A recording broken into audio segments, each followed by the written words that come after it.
Hey Miles, been thinking about you and loving where you're at right now. You're really doing a good job videotaping yourself, and you're doing a really good job knowing like what you should be working on and just diagnosing. And so that's just a huge step forward.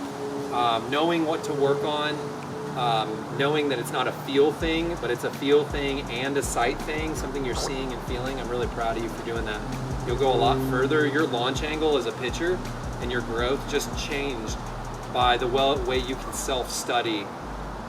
So I want you to know that that's a really huge opportunity for you. Luke and I were at the gym today, and I was doing an exercise I want to show you. Sometimes it's helpful to feel core engagement by doing something other than pitching. What's happening right now is I think you have this lower band that's just weak, and it's just not, it's weak, and it's maybe not used to activating. Maybe that's a better way of saying it. Because we're longer torsoed, our abs and our core is longer than guys that are more compact, right? So that's one of the reasons we're less athletic, because we have a really long torso. And right about the middle of our core is sometimes where it just doesn't engage. It doesn't engage into the thighs and the glutes from the abdominals. So sometimes it's helpful to just like practice exercises where you just keep that part engaged. So you can do it by walking, right? If I just stand here and I do the pelvis tilt, right? That's core engagement. The same exercise you showed me when you were laying on your back, when your back's hyperextended and you just core engage. That's a really good way to engage the core. Another way is to take like a 45 or a 50-pound dumbbell, one dumbbell, legs out straight and flat, not letting your knees bow out and buckle, leaving them flat, and driving through your sitting bones, right through the base of your core, like feeling your core engagement deep inside, kind of where your sitting bones and lower abdominals engage deep in there, and taking this weight and driving it straight up. And right about here, what you'll feel is that your lower core wants to give up and your knees want to pop and then back down.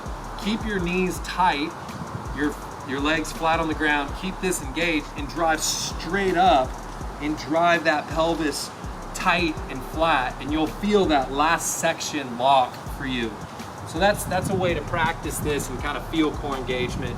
Here's something that's happening with your pitching, I think. I still think you're so used to doing hip to shoulder separation on this side, right? You're so used to kind of what you were trying to do with like separating this shoulder from this hip and get way back here, that I think you're still over rotating a little bit up top. And I think when you over rotate up top, what it does is it pushes this all forward. And then that's what happens, then you land like that too.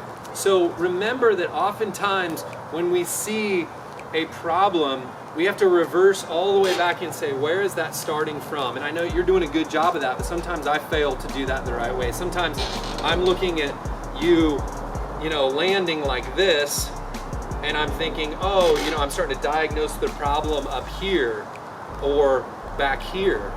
But really, I think that it could be diagnosed from when you first start.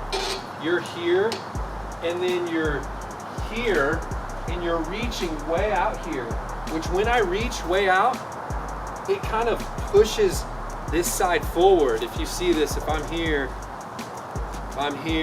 and I reach, I'm kind of already, like if you see my core, I'm kind of arched back in here. I'm out of my core. I'm like reaching out and my bones are kind of stabilizing me. And then when I go to land, it just accelerates that and it emphasizes that. Instead, what I want you to do is don't think about getting so much reach from back here. Don't think about getting so much reach from your shoulder. A great hip to shoulder separation, Miles, is when my shoulder is here and my hip is here. Not necessarily this, Miles, not when my shoulder is here and my hip is here. Right here is great hip shoulder separation. Think of this as a rubber band, okay? And it's tied to my hip and it's tied to my shoulder. It's tight right here. I just want to land with it tight right there. I don't want to over rotate it, okay? I just want to land tight right here. And so That's what you're trying to do. You think of yourself as a rubber band. I land tight here. I don't land loose, okay? I land tight there. But that's just shoulder in the same path as my hip, my front hip, not over-rotated. Over-rotating is causing you to lunge, I believe. You will not gain, you will only lose from over-rotating back there. Guys like us, we have to keep it really simple so that we can hit the bullseye and not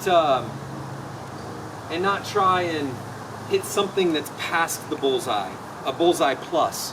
There are some bullseye plus guys, but they're super athletic and just a different breed. We just want to hit the bullseye. So hit it here, so when you go up here, work on keeping this back shoulder from opening up. Just drive. That's great hip-shoulder separation right there. And then I think you won't land in a lunge. So try that on, see if that's helpful. It's gonna take hundreds, if not thousands of repetitions, so be patient.